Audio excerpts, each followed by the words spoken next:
Good evening and welcome to this Guardian Live event, live from the Whitworth as part of Manchester International Festival. I'm Zoe Williams, Guardian columnist and your chair for the next hour or so of conversation. Sorry, I'm coming in and out on that mic. I will try and standardise. We're here at the Whitworth this evening as part of Manchester International. The Guardian selected key shows to act as inspiration for two talks. The one this evening in the surroundings of economics, the blockbuster, and another at home tomorrow evening, exploring grassroots activism and mental health. In a moment, I'll introduce our guests, but before I do, I'd like to introduce Poppy Bowers, Head of Exhibitions here at the Whitworth. She's going to give a short talk about the exhibition to set the context for our discussion. Hi, Poppy.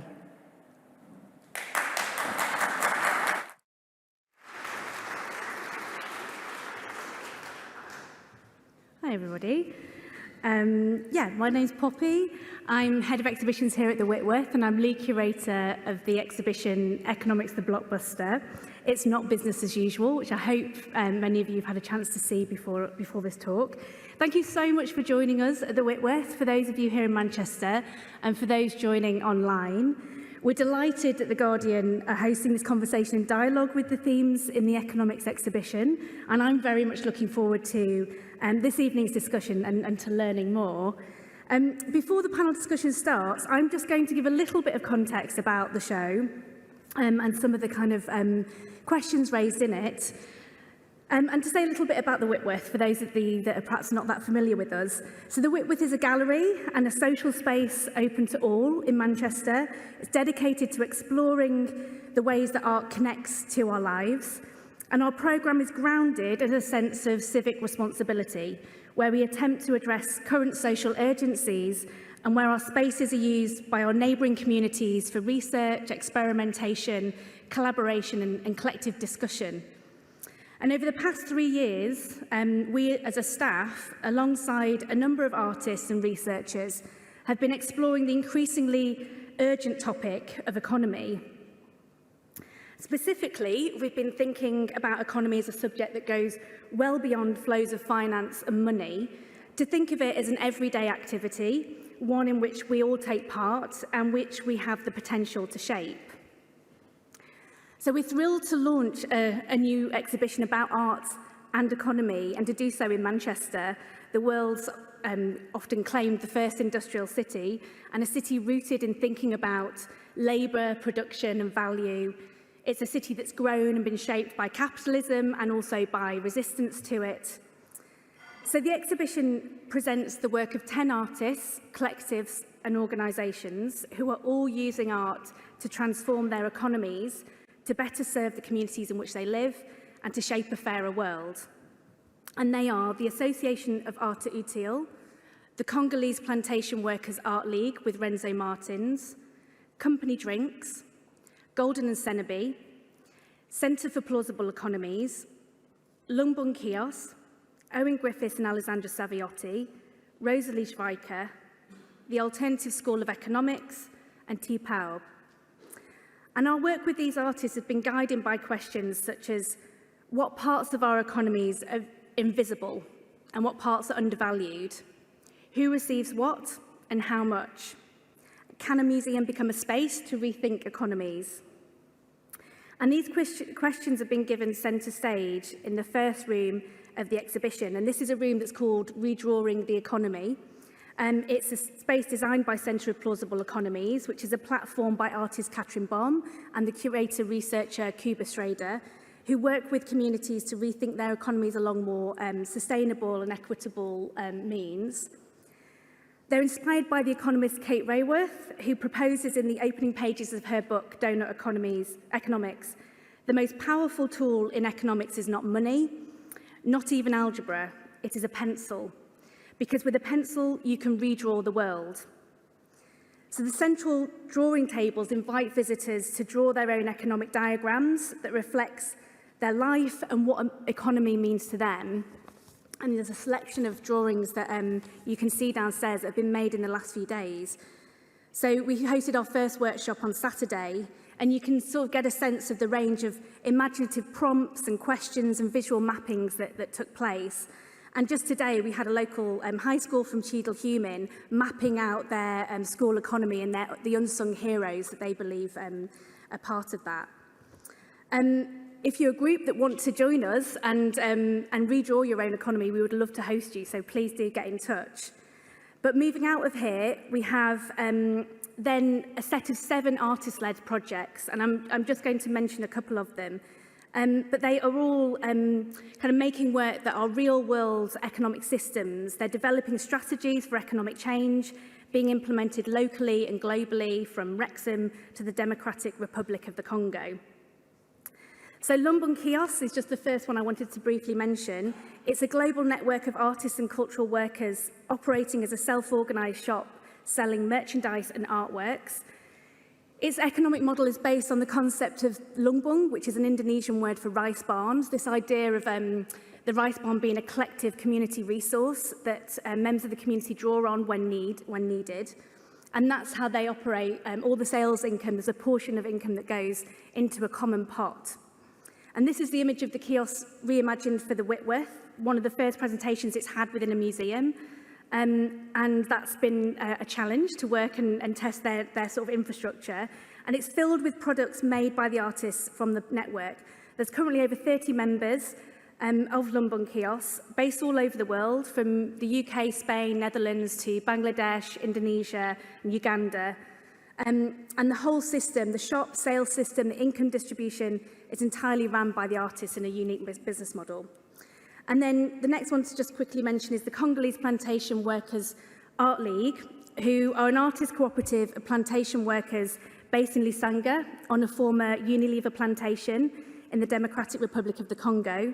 And they make sculptures, videos and drawings, all of which you can see downstairs, that speak to family stories and personal experiences of the colonial plantation system. Their artworks are then sold on the Western art market, and the funds are used to buy back land for the community in Lusanga in an act of economic reparation. And they call this economic model the post-plantation economy. And finally, closer to home, the Alternative School of Economics, which is a collaboration between artists Ruth Beale and Amy Fenech. They've been working with union reps here in Manchester for the last few months to question how the values of neoliberalism shape our personal and working lives. And more importantly, they propose that neoliberalism limits our capacity to imagine our world otherwise. So they've created a space, a dwelling for accessing our imagination through a small library and audio guides. And above you can see a series of banners that have been made by a local union member, Lou Miller, with phrases that have come out through those workshops. Amy and Ruth will be in the gallery tomorrow, so expanding on this work. So if anybody is free and able to join us, please do. As with all our events, they're all free to attend. So the exhibition itself is a conversation, and we look forward to it being activated by visitors and groups and schools across the many spaces. And we hope that you can join us in getting involved. We're looking forward to welcoming you to the Whitworth and to the show, which runs till the 22nd of October. So thank you very much for being here, and thank you.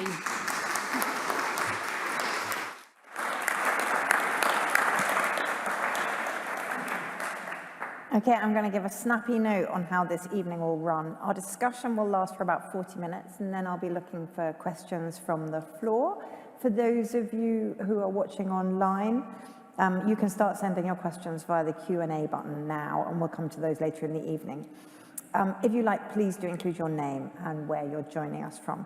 For those of you in the room here, we'll have a microphone at the ready for when the time comes, so start thinking of your questions. To introduce our guests, Andrew Sims at the far end is a political economist, campaigner and co-author of the Green New Deal. He is co-director of the New Weather Institute, coordinator of the Rapid Transition Alliance, assistant director of scientists for global responsibility, and a research fellow with the Global Political Economy Department at Sussex. Faiza Shaheen is a leading inequality expert based at the London School of Economics, and she's the author of Know Your Place, which was published last month, and examines social mobility and what can be done to narrow the gap of inequality. And finally, Stuart Lansley is the author of a large number of books on wealth and inequality, but mainly this one, The Richer, the Poorer, which came out last year, and looks at 200 years of the interconnectedness between poverty and inequality, and how one can't really exist without the other. I always call him the grandfather of the universal basic income, but then the other grandfathers get cross. So he's also a visiting fellow at the School of Policy Studies, University of Bristol. And sorry, I've already introduced his latest book, but I didn't introduce its subtitle, which is How Britain Enriched the Few and Failed the Poor. So we're going to kick off with one big question to you first, Andrew. What's the one change the government could implement tomorrow that would make the economy fairer? Such a small question. What is the magic bullet? I don't know if I've got a magic bullet, but maybe a handful of enchanted seeds that can get us somewhere forward. I think today it's a really momentous day today. We've just, it's just been reported that the world has experienced its hottest day ever. And today and in the last couple of weeks, both the government and the official opposition have rowed back on their plans for spending on tackling the climate emergency. And one of the reasons given by the official opposition is because they're afraid about appearing fiscally irresponsible. And one thinks about the question that perhaps being ecologically responsible in terms of preserving the conditions for life is more important. And also, the NHS. 75 today. I think at some point we should give it a round of applause. I put on my T-shirt, born in the NHS, as I was. And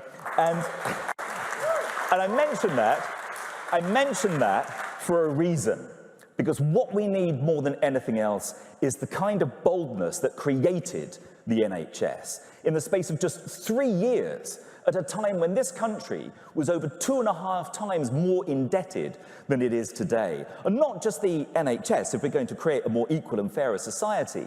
That post-war social contract also delivered social housing at a scale under both Labour and Tory governments that we seem to have forgotten how to deal with, Now, what's the difference? Why have we lost that ambition and the ability to do bold and ambitious things? I think it's because of the rise of finance. And if we have a single challenge now, it's to subordinate finance to the real economy and to social and ecological purpose. And there's a number of practical ways in which we can do that, which we can come to later in the conversation.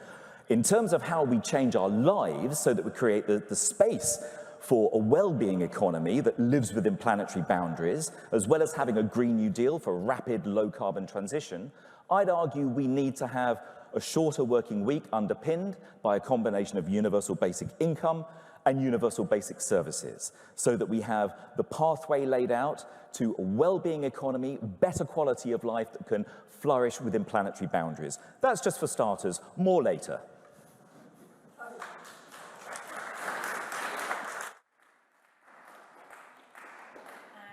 I agree with Andrew. Just firstly, I just want to do a quick shout out to Manchester. I came here years ago to do my PhD and had just spent 3 terrible, torturous years at the University of Oxford as a working class person from East London. And coming here and doing my PhD here was like the best thing. It was like the complete antidote to having gone to Oxford. So I feel like every time I come back to Manchester, I feel like I owe you and this city so much for making me like human again and making sure I didn't turn into a horrible snob. But yeah, so just in terms of big ideas, and also full transparency is that I'm also a Labour Party candidate running against Ian Duncan Smith at the next election. But this is my professional opinion. So just taking off my Labour hat if that's possible. So really topical issue again. I knew we were going to talk about the green stuff, and so I want to talk about public ownership. Obviously, huge case of water recently, but not just water. A lot of our public utilities, natural monopolies were privatized. Of course, our trains, energy, it's the postal service as well, of course, got privatized. These have been huge mistakes. They have cost us dearly, and this needs to be reversed. And there's several reasons I want to talk about that. Some of the things that have happened, of course, is the huge extraction that has happened because of these industries. And water, because it's been in the news a lot, Thames Water, which is my provider in London, of which, of course, I have no choice over because it's a monopoly. They have found themselves in lots of debt, not just found themselves, but put themselves in lots of debt. So they're in apparently 18 billion pounds of debt, but then since 2017 have also paid out 37 billion pounds in dividends. And this is what we mean by the extraction of our water, something that is obviously very important to human life. They have used it to strip it of its assets instead of investing. So we have this situation across the UK now. We have 1,000 Olympic-sized pools of water lost every day. So we know the promise of efficiency of privatization has been a complete lie. The promise of good prices has been a complete lie. We've seen prices rise and rise, whether we look at trains. Recently, with the energy crisis, we've seen what we call greedflation, so a lot of corporate greed. We've seen prices, of course, increase because in part because Russia, or big part because Russia invaded Ukraine. But when wholesale prices came down, guess what? These energy companies just kept their prices high and pocketed the money. This is really key, the issue of public ownership and bringing back these industries back into public ownership, but not just these older industries, but also green energy. It's a crazy stat that only one wind turbine in this country is publicly owned. How can green energy, the wind and solar, I mean, how is that a private sector extraction tool? I mean, it's unbelievable to me. I mean, who owns the wind and the sun? It's just, it makes absolutely no sense. So we need to also do a lot of this, unfortunately, too much bad stuff that's already happened in that industry to concentrate wealth and assets, but we need to reverse that too and make sure going forward that it's publicly owned and democratically run. I think that the big thing there as well is that it does two key things, is that it breaks the concentration of wealth and assets that we've seen. So it's a really key part of the inequality story we've got in this country. But also it means once it's publicly owned, we can move much quicker on the green transition, green and just transition, for instance, and we can, under public ownership with the right democratic oversight, we can make sure that we're making the sorts of switches we need to make at a much quicker pace and making sure that people get paid well in the meantime. Thank you. Thanks. Sure.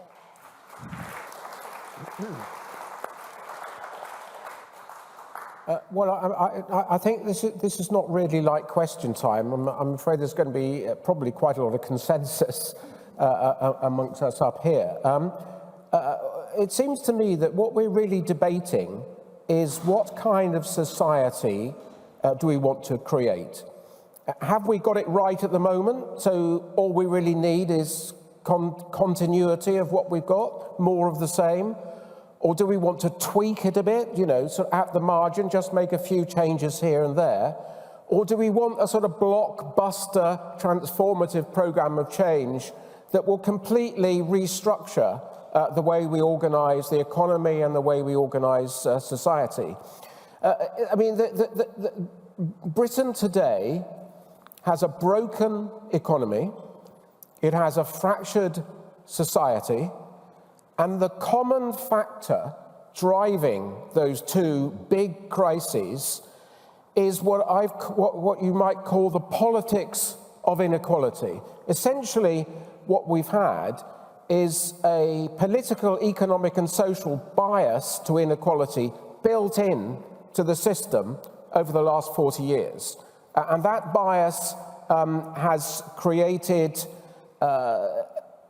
very high levels of inequality and very high levels of poverty. Indeed, levels of poverty and the gap between rich and poor today is at nearly historic post-war highs. Very remarkable. We achieved peak equality and a low point for inequality in the 1970s.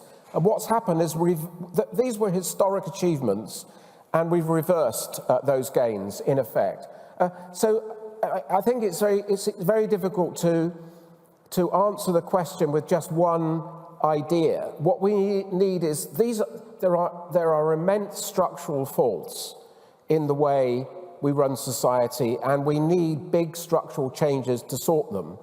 And I think that underlying the overall strategy need is that we need a war on inequality. The reason for that is that high levels of poverty and high levels of inequality have actually created a lot of these other problems. They've contributed to the weakness of our economy.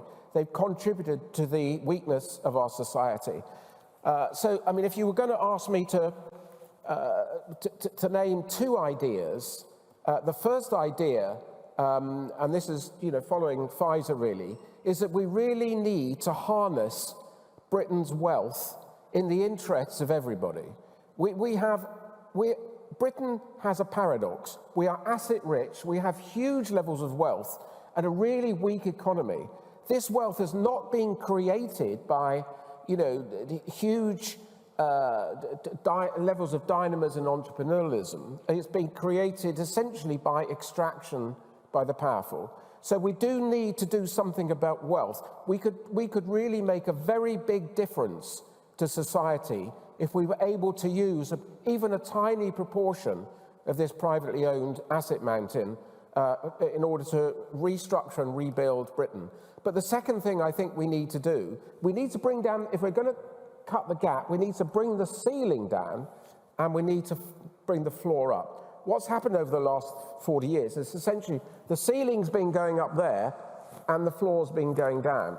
And the starting point for this should be that we have a guaranteed income floor below which nobody would fall. I call this a plimsoll line for incomes.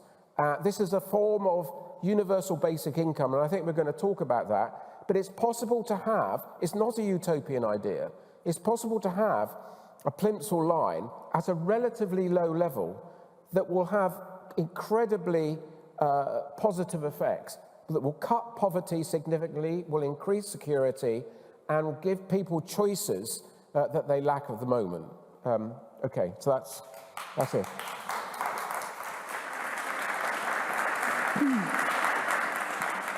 I mean, this is a question to all and any of you, but when we talk about the kind of galloping inequality and that being a feature of the last 40 years, I feel like we're in a new era, and not just because the Conservatives are objectively worse than the Labour Party, although I do also think that, but because, one used to look at the state making decisions which went against the kind of curve towards equality and think that they were, they were operating to a political philosophy, whether that was kind of Blairism or even Thatcher.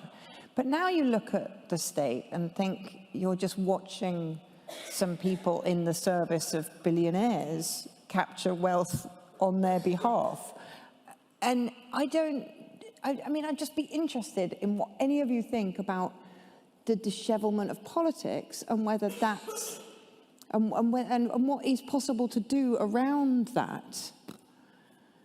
Andrew, you're nodding. Well, yeah, I think we've touched on some of these things. I think where politics is concerned, there's obviously been a sort of a technocratic, managerialist takeover which mirrors the rise of finance, so that government has become an enabler of finance. And when you've seen the progressive takeover of things which might be natural monopolies, which might be natural commons and public goods by shareholder-based management and ownership models, you see the progressive corrosion of the public good and of the public commons. And I think Pfizer talked about it already. If you want to put finance back in its box, if you want to subordinate finance to public purpose, you need ownership models which could be public, they could be mutual, they could be cooperative, which have designed in, as part of their economic purpose, delivering social good. Now, what I find interesting is that, I'm a child of the Thatcher generation, and I've kind of lived with that like a monkey on my back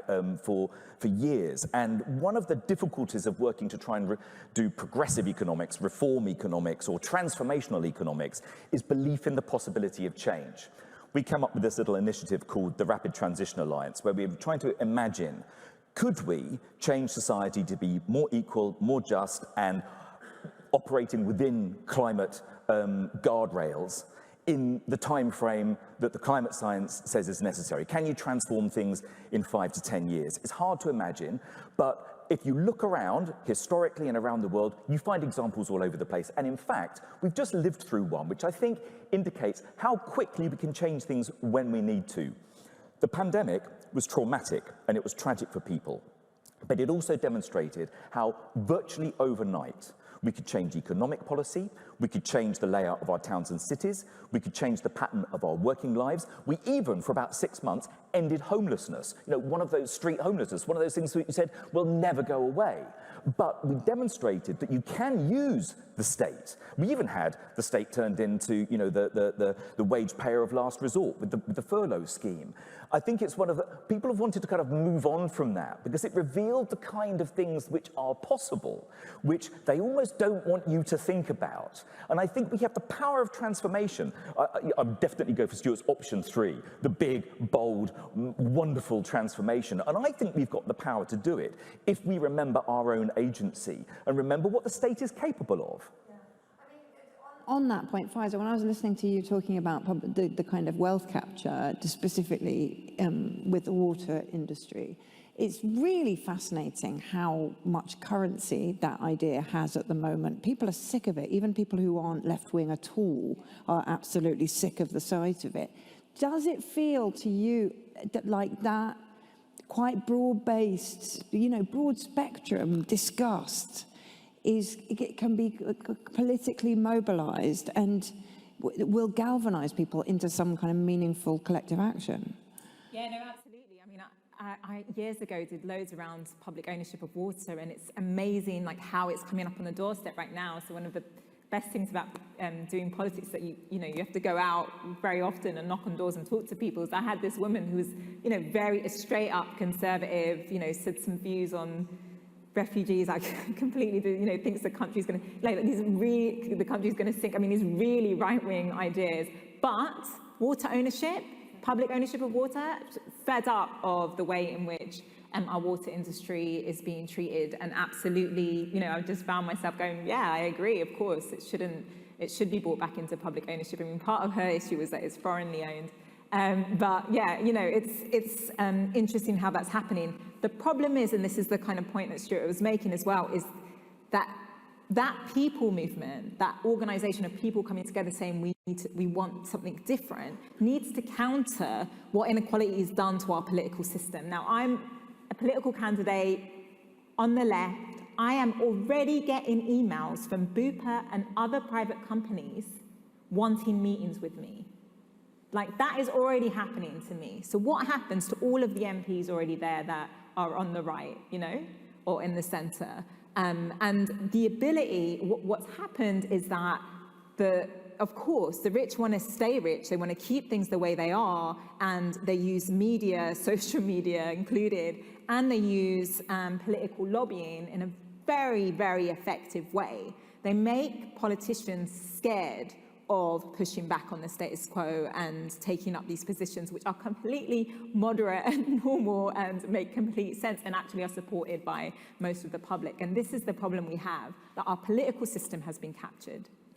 Yeah, I mean, it's tricky, isn't it, Stuart? Because you can, if you go too far down that road, it's a council of despair. If you look too closely at politics, you would end up thinking that nothing was possible. But then what you've seen, even in the past 5 years, as everything's degraded, an idea like universal basic income has got to a kind of pilot stage. So there are possibilities, right? Well, I think, I mean, we need to look at history if we want to understand the potential for change. I mean, there have been significant political changes since the war. 1945 was a watershed moment. It completely transformed the way society was organized. Labour introduced pro-equality policies. They were incredibly popular. They were sold during the election. And the Conservatives, when they came in, they essentially kept to that. They didn't change things. So that sort of post-war social democracy wasn't by no means perfect, but it was so much better than we had before. Essentially, if we look at the post-war period, we've had two very, very different philosophies of government. The first one, from 1945 to 1975, was pro-equality. The state became an agent of equality. What's happened since 1979 is the state has become an agent of inequality. In so many ways, it's cut benefits, it's given more freedom to boardrooms in a way that they've, been able to loot very large structures of industry. We've got, that if we look at the benefit system in Britain is incredibly punitive. Since 2010, 8 million sanctions have been issued against benefit claimants. And I think that what's happening now is that the politics of the last 40 years has been shown to be a complete sham. All the promises that austerity and privatization and more freedom and freedom to finance and so on would liberate the economy and make us all better off has been proved completely false. And I think what's happening now is that we do need to grab, this is a fantastic opportunity for fundamental change. And I think the evidence is that the public want a better society, they want a different society. And this is such an opportunity. And what worries me, if we don't grab this opportunity for fundamental change, then it's going to be very, very difficult to reverse the terrible crises that we have at the moment. So I think on the one hand, there's good reason for optimism because the criteria for change are there, but we have to grab it and we have to implement it, and we need political leadership to make sure it happens. Now, Andrew, just as the universal basic income and the universal basic services idea has gained so much traction, the Green New Deal has over the past kind of 5 years become a very niche discussion point to something that, the US is talking about, we talk about a lot in our politics. But there are big differences, right, between what Biden thinks it means, what Rachel Reeves thinks it means, and what you think it means. Yeah, I know what I think it means, certainly. Okay. And when we first published it, we started meeting a little group of us in 2007 when the financial crisis was kicking off. And we published our first version of the Green New Deal in 2008. And then it was kind of phased in the sense that I'd mentioned the problem, the obstacle, the power of finance being a block to so many other things. And we were in the teeth of the financial crisis then. But there was a kind of many things happening back in 2008. There were extreme weather events that were leading to widespread crop failures globally, leading to food nationalism, people refusing to export crops. The oil price was through the roof. And the idea for the Green New Deal was to set us on a pathway in which we would insulate ourselves from high and volatile energy prices. We would invest in the rehabilitation of the housing stock around the country to give people better homes to live in, but also to cut energy prices as well and create jobs in every constituency. So the idea was very much a comprehensive approach for sort of rewiring Britain in such a way that you generate high levels of well-being and you reduce your environmental impact and create work and employment at the same time. We thought it was a no-brainer. As far as we got back then was a bit of a boiler tax and a bit of a cash for clunkers deal. It fell on deaf ears in the former Labour government, and then everything went quiet until some people who had been working on Bernie Sanders' campaign in the States came over to visit because they'd seen the stuff we'd done on the Green New Deal, and they said, we kind of quite like this. And we thought, well, we nicked the idea from them. We sort of reinvented the New Deal as the Green New Deal. And then they came over here and kind of took it back. And then it went big. And in principle, I think that if you're looking for a structural transformation of the British economy and other advanced industrialized economies, whatever you do, if you're going to try and arrive at a situation in which you have a more equal distribution of economic benefits and we get on a pathway of being able to kind of thrive within planetary boundaries, it's going to look like a Green New Deal. Now, I mentioned the UBI and the Universal Basic Services as well, because I think to go through that process of transition, We also need to get ourselves off the old work and spend cycle, which is locked into debt-fueled consumerism. And I think one of the reasons I mentioned the pandemic, and I find that period very interesting, is not least because it showed that we can, overnight, reorient away from short-term economic interests towards public health and the quality of our immediate local environment. And because even though we've moved on, there's quite a long shadow of some of the better things that came out of that. Lots of mutual support groups in local communities. The death of business flying, because we found that, you can save carbon, money, and time, works both ways for people. And this kind of questioning, this big questioning about the fundamental purpose of economics. So I think we need a situation in which we can create the space so that people get out from under the yoke of absurdly high housing costs and rental costs. So we need that those mechanisms for tackling speculative finance in housing, in energy, in food. And also when you do that, you get onto a positive spiral. Because if you have community-owned renewable energy, it faces far less resistance. It recycles the economic benefits back into the local community. People want more of it. So I think there's some really big win-wins out there, which are about living differently, living more equally, and living within planetary boundaries. So I'm asking you this because you're standing for elected office, but I'm not asking for any comment on the Labour Party. There is, we're kind of pussyfooting around it a little bit, but there are kind of limits to the way parliamentary democracy is delivering change at the rate that we need it. And what used to be seen as quite niche areas like, electoral reform, constitutional ramifications, and now people are seeing as more first-order issues, how to deepen democracy and make it more meaningful. What do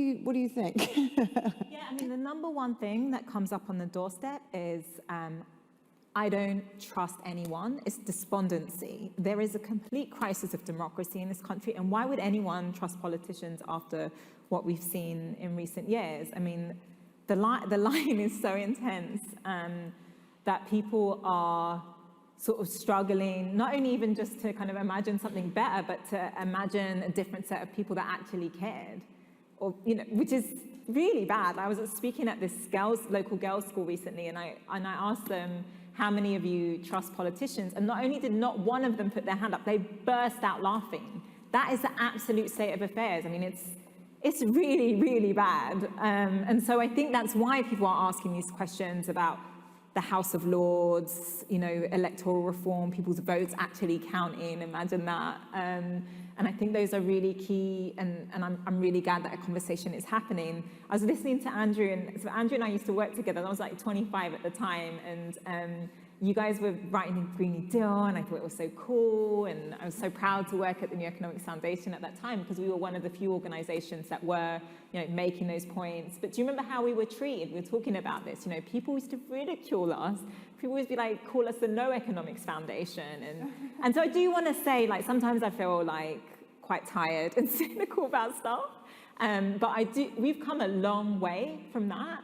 The AOC picked up the Green New Deal and her people came knocking on your doors is testament to that these ideas are right and their time is here. And so, when I was writing my PhD just before the financial crisis, the senior economist said to me, Pfizer, stop going on about inequality, no one cares. If you want to be taken seriously as an economist, work on growth. If you're going to be a nice person, roll eyes, work on poverty. And again, we've come a long way from that. People recognize that inequality is a big issue now. The problem I see here and elsewhere, because I've been working with governments around the world the last couple of years, from Costa Rica to Indonesia, is that unfortunately there's so much division, purposeful, divisive narratives, that rather than post-war, the big thing is that people felt connected, right? They something together and they felt connected. So it was easier to do the redistribution needed, easier to build public assets, because people felt that sense of connection to each other and responsibility for each other. And there's such a concerted effort to make sure we keep like blaming our neighbours and not looking up. I mean, that's just such a critical thing that we need to fight against if we're going to see these policies come through. Stuart, I can't remember which order the nouns come, but if the religion of socialism is the something of priorities, you've seen inequality kind of ebb and flow. People have talked about it as the key priority, and then it's slightly, in progressive circles, been overtaken now by climate change. How successfully do you think those two narratives are knitting together, and what could be done to make them more, to kind of harmonise them? Well, I mean, I think that climate change is clearly a huge issue because it's going to affect the lives of everybody over the next 30 or 40 years. But inequality is a very big issue as well, because inequality is having a devastating effect on people's choices, on their ability to build their families, on their ability to leave even a minimum lifestyle. And the two are absolutely linked. Inequality is one of the principal causes of climate change. The reason for that is that what's happened over the last 30 or 40 years is that incomes and wealth have been increasingly concentrated at the top. And the effect of that has been to transfer resources from social spending, from welfare services, from meeting basic needs, to huge luxury spending, private islands, private jets, yachts, the lot. And this is essentially what we've done, is by allowing a market economy and allowing the rich to grab a bigger share of the cake, we have moved resources away from meeting basic needs to meeting the luxury demands of big capital and the super rich. If the evidence is very, very clear, if you look at the figures, it's quite astonishing, and I may have got these figures wrong. I'm sure Andrew will have them at his fingertips, but I think it's 50% of carbon emissions are the product come from the top 1%, and the bottom 50% are responsible for something like 12%. So if we were to make societies more equal, then we would also take a lot of pressure away from the climate change, because having more social workers, having a better welfare state, making sure we don't need food banks and so on, most of those don't involve massive carbon pollution. So to me, the two go hand in hand. You cannot solve the climate crisis unless you break up these massive global concentrations of wealth and income. I'm going to go to the audience for questions. I'm going to give you guys... Oh, there's somebody already wants to ask a question. Okay, because you were so fast, you can ask the first question. Although I think you might have to wait for the mic, so I'm going to do a live one in the meantime. Josh asks about inflation, basically, cost of living. Wouldn't the universal basic income fuel inflation? If it would, do we just ignore it? Inflation, that is. And actually, anybody's thoughts on inflation and the cost of living and whether interest rates are the right thing to do, and etc., would be very well received at this point, I think. Well, I mean, yes, inflation is clearly a problem, and it has, it takes the form of an economic shock, and we've had this, rolling program of economic shocks over the last 20 years. We had the crisis. The 2008 crisis, we had austerity, we had the pandemic, and we've had, Brexit, and now we've got inflation. And all these shocks essentially pro-inequality. They tend to benefit, on the whole, the rich rather than those on the lowest income. So, you know, inflation we do need to deal with, but we need to diagnose it. And I'm not an expert on inflation, but I mean, you know, the OECD and the IMF and even the government are basically pointing the finger towards exploitation by the big industries, the banks, the supermarkets, the energy companies, and so on, have been putting up their prices more than they need, and so excessive profits are being made. It's a part of the solution requires bringing big capital to heel. But on the question of a universal basic income, no. I mean, the universal basic income will not fuel inflation. It will help, depending how it's constructed. It will redistribute resources from the top to the poorest 30%, which is desirable for all sorts of reasons. It will mean resources, it will mean it's ethically right, and it's socially right, and it's economically right, because it will restore the balance. So I don't think, there are lots of issues about UBI. It's a debate that was confined to narrow groups a few years ago, but it's becoming an issue. And there is a social movement now, I think, that there wasn't a few years ago for a UBI. There are lots of issues would need a debate, but inflation isn't one of them. Sorry. Okay, in the green shirt, and then I'll go to you in the blue jacket. Obviously, I agree with everything you say. I've got many questions, but they're just focused on two. So we talked about 1948 and the inflection point of coming out of the war and the Great Depression, and how that allowed a change of government and a huge reset of the way that we think of the social contract.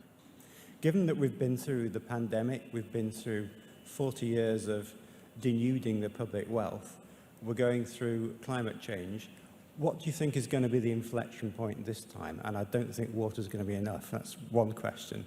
And second is, there's an awful lot of wealth, and we've talked about wealth being sucked up to the top, which clearly it has been. But there's also an awful lot of wealth in, if you like, the middle classes. And that wealth is hidden. It's in housing value. And I think that that housing value actually doesn't belong or stick with the people who allegedly own the houses. It's actually owned by the banks, who own this massive debt, and the debt increases with the housing value. That value is vested in the banks. Would something along the lines of nationalising that profit which banks have made from the valuation of their houses since they were last sold and what their current valuation is, topping that off and putting it into a green fund which is effectively national bonds? Thanks. I'm going to praise you those in a second, but I'm going to take this question first and then roll them into three. Over here in the second row. Yeah, you.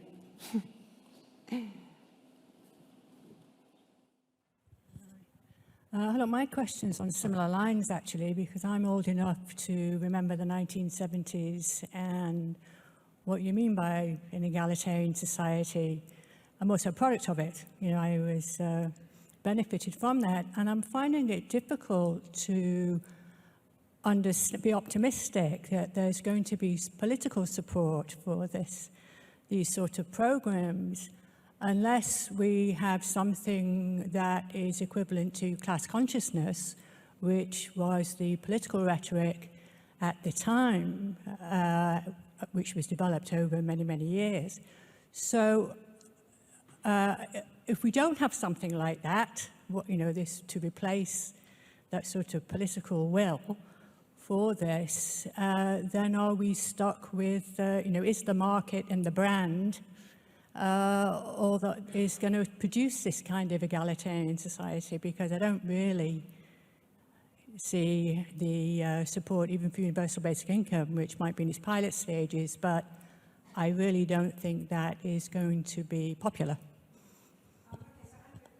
Because you started talking about the NHS, can you take the inflection point and what it will look like and what it will take? Pfizer, can you take class consciousness, because you did used to run Class, the think tank. And Stuart, can you take the housing market and whether we think of it as kind of personal wealth of the middle classes, but it's actually just the accrued wealth of banks, and is there a way to tame that beast, tame that element of financialization? Kill it, burn it to the ground.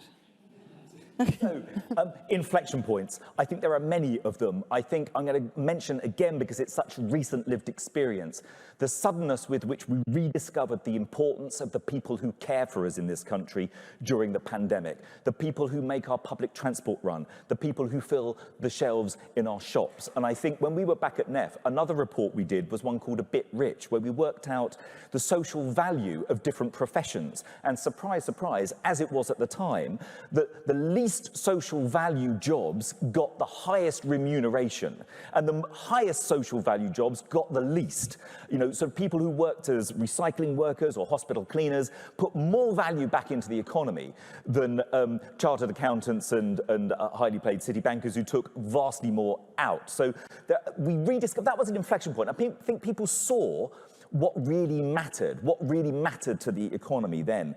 And I think it's also interesting, we kind of mentioned the housing thing, I'm going to mention the housing thing really briefly, because it's one of those things where banks benefit from people not understanding the immense privilege that banks have been given by the public domain, by government, to create money, to lend to you, create money virtually out of nothing, to lend to you to buy houses, and then to take the profit from it. Now, there's a big debate in economics at the moment about how you can recapture for public benefit the benefits that come from money creation, and whether there should be a rethinking of public credit creation. And on the inflation question, I can't let that one go without throwing in, of course, one of the massive drivers of inflation over the last 2 years has been energy prices. What are energy prices? They are the price of fossil fuels. The quicker we get off our fossil fuel addiction, the more insulated we will be from those kind of economic shocks. Well, actually, you know, you're allowed to choose whichever question you want to answer as well. I don't know why I'm giving you class consciousness. It's really difficult. No, I'm happy to talk about class consciousness, because I think, you know, having worked in the policy think tank world for so long, you know, it's great to have the debate.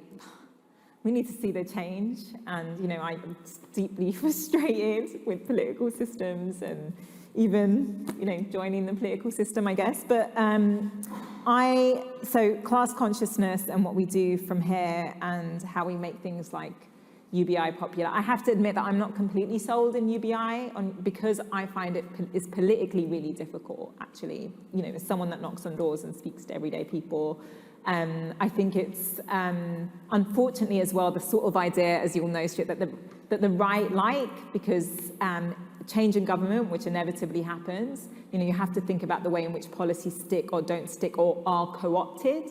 And I'm very worried that a UBI is co-opted into this is now how you pay for services.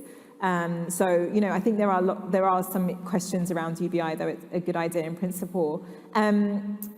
You know, the big thing, again, that we forget about kind of when we've had inflection points and when we've had real change in this country and when we've had more equality is the strength of trade unions. And so class consciousness, of course, is really important, but you need something to organize around. And one of the times I felt most hopeful in the last year is going to the teachers' strikes and going to the protests and being out there with, you know, I can hear so many, mainly young women actually, you know, talk about, I've never been on a protest before, being politicized through the union movement, through the fight for their wages and for their students and pupils and education system. And I think that, you know, there's some things that we need to change and there's some things we need to learn again. And that principle of the workplace coming together, you know, having the conversation, politicizing people through those processes, I think is still really important in raising class consciousness. Again, coming back to the divisive narratives point, one thing I write about a lot in the book, my husband's at the front, he keeps miming at me, mention your bed. And which has got loads of things that we did at NEF, including the A Bit Rich study, is that, no, I've forgotten what I was saying. It was something you talked about in the book, and it was. Yeah, so I mean, I think with, trade unions, and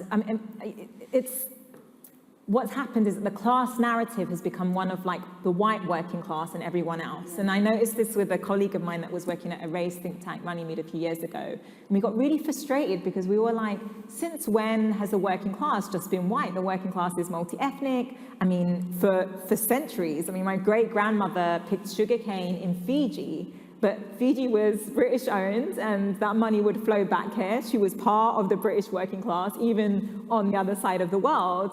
And yet this narrative is prevailing, and it really helps to break the working class people and working class traditions. So I think we need to be very careful of those sorts of narratives, and we also need to bring the middle class in now, because so much of the middle class is being really affected. They're really worried about their kids' futures. They are also getting hit by these insane mortgage increases. So it's not even just the working classes anymore. It's the working and middle classes that we need to get to stand together.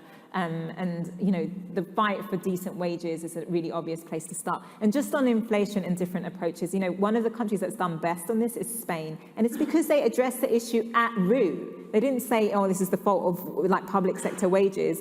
Food prices increasing, they cut VAT on food. I mean, it's just like, you know, and at the end of the day, and I've noticed this from working around the world with governments, if the politicians actually care about the distributional impacts, they will make different decisions. We don't have those politicians in charge right now. Yeah, that's so interesting. Stuart, you can go back to housing if you want to, but I also have another question you might like. Can I say something about inflection points first? Yeah. I mean, also just to follow what Faiza's just said, I mean, Spain has also introduced a windfall wealth tax, which is, you know, a sign that it is perfectly possible to introduce radical policy. But I want to, I mean... The government's about to vote it out, though, and I can talk more about that. Yeah, so I mean, okay, so complicated, but yeah. The politics of change, you know, how do we get the public to vote for radical change? If you look at the history, I mean, my book tells the history of radical change. You know, it tells you how these big changes came about. I mean, if you look at the history of the things that happened after war, like family allowances, like the National Health Service, and so on, they had been debated for 20, 30 years, and they were highly controversial. I mean, as we know, the doctors hated it. So it's perfectly possible, and child benefit, when it was introduced in the 1970s, merging, you know, tax allowances with family allowances, was hugely controversial within the Labour Party, and Jim Callaghan wanted to try and stop it, but you know, pressure, and the national minimum wage, you know, was highly controversial. So just because things are controversial and there's a division doesn't mean to say all these things that we've introduced, the NHS, national minimum wage, child benefit, a government would commit suicide if they tried to act them.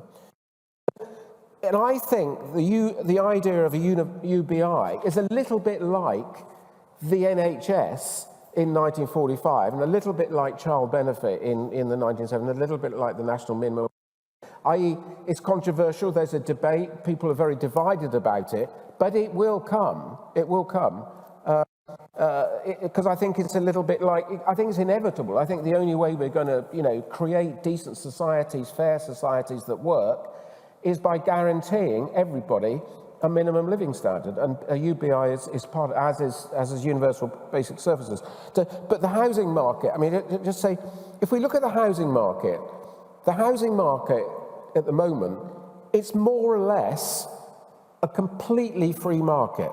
If you read any textbook on economics, even neoliberal textbooks, they say under no circumstances, housing is one of those areas where you cannot have a free market because it will exclude large sections of the population. What do we have?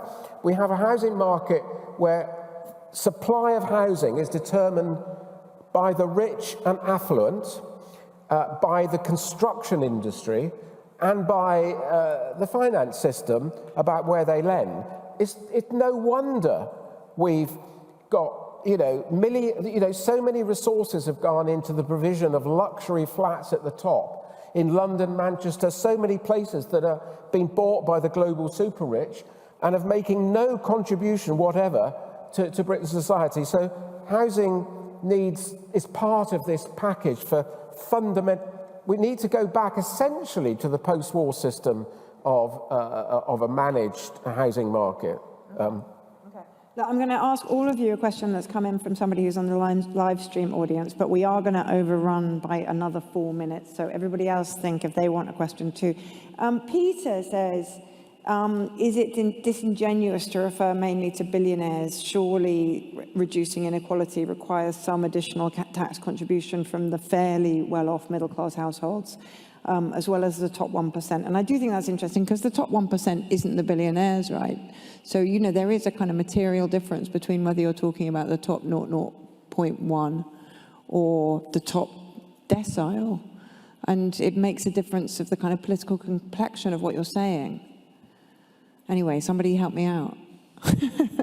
Well, can I just say one point on that? And it's, I mean, to me, the distinction about where a rich line should be drawn, i.e. where the rich should make a bigger contribution, is essentially about the distinction between wealth creation on the one hand, which serves the common good.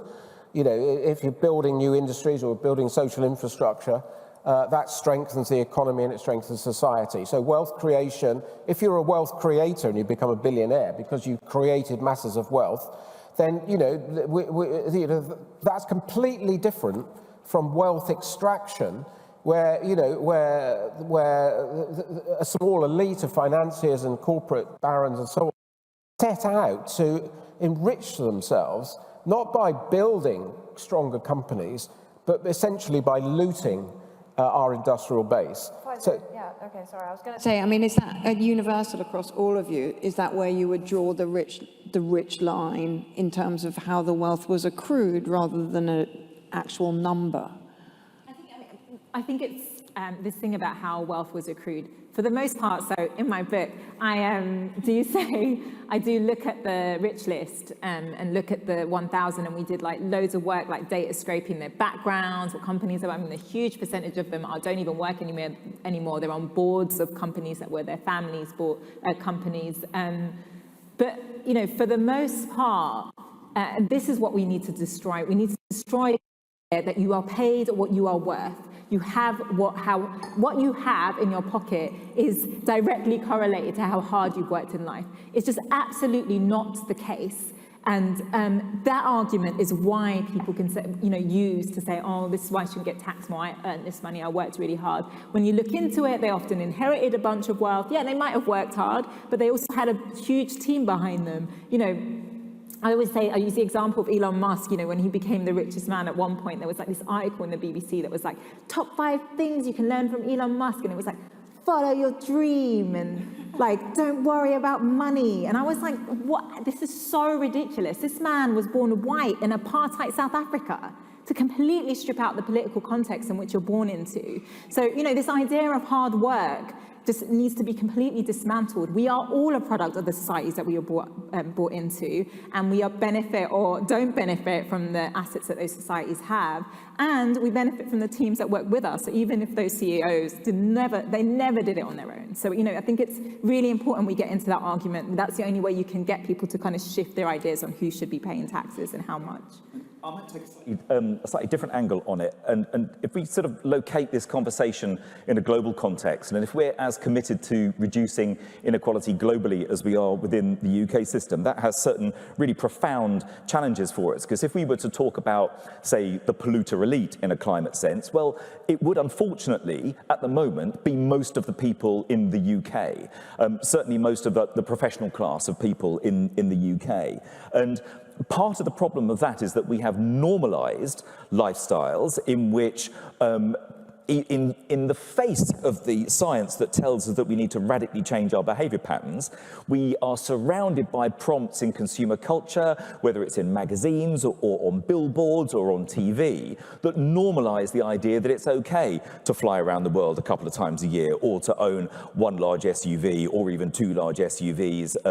Interesting fact, in 2019, 150,000 cars in Britain were sold that are too big for a standard parking space.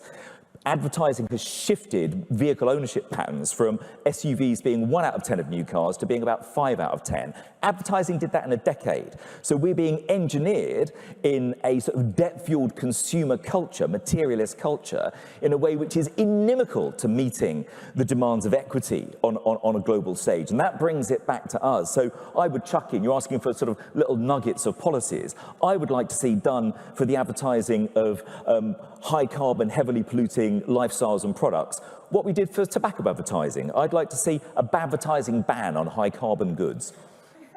You look, I'm really sorry, everybody. I promised you one more question, but we have actually run out of time. I hope we were able to answer some of the questions. If you haven't already, do come and visit Economics the Blockbuster, which is running until October the 22nd. Thanks to all of you for joining us this evening. For those watching online, we'd love to hear what you thought of the event, so please do fill out the survey at the end. But most of all, huge thanks to our panelists, Faiza Shaheen, Stuart Lansley and Andrew Sim.